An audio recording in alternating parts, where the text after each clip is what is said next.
an Préachán agus an Crúsca, leis an athair Padar ó Léire, as Aesop a tháinig go héireann. Bhí saoir a brothallach tirim ann. Bhí an talamh ina bhalc, an féar ina níos, an ithear ina ceol, an ghrian ag scoilte na grán, agus an Préachán ag cur a hang amach le neart gealáin agus brothall. Bhí éon Préachán amháin a glúiseacht tríd an spéir, agus é rucht titim chun talamh le tart.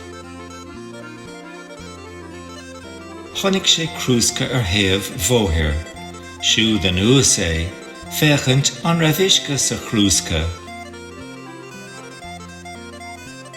Bhí scrogal caol ar an Crúsca. Deach an Préachán sias am. Chonaic sé an tuisce, ach bhí an scrogal ró caol, agus ní éitach sé a cheann a chur sias. Chur sé chun an Crúsca a leagadh, ach ní éitach sé fille ná fecha a bhaint as. Bhí sé ag ruachás.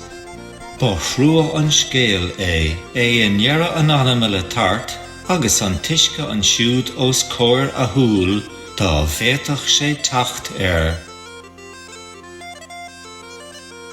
Deach sé ina thimpeall, bhí garbhé leagadh ar an móthar. D'imigh an Préachán agus chrum sé ar na tluchíní beaga a phiocha agus a thuairt leis an ghob agus a gcaitheamh isteach sa Crúsca. Níor bhada gur tháinig an tuisce a níos agus gur óil sé a ghdóthain. An muine is cumann ó muc duine gan seaft. An té nach bfuil láidir ní filleár dó bheith glic.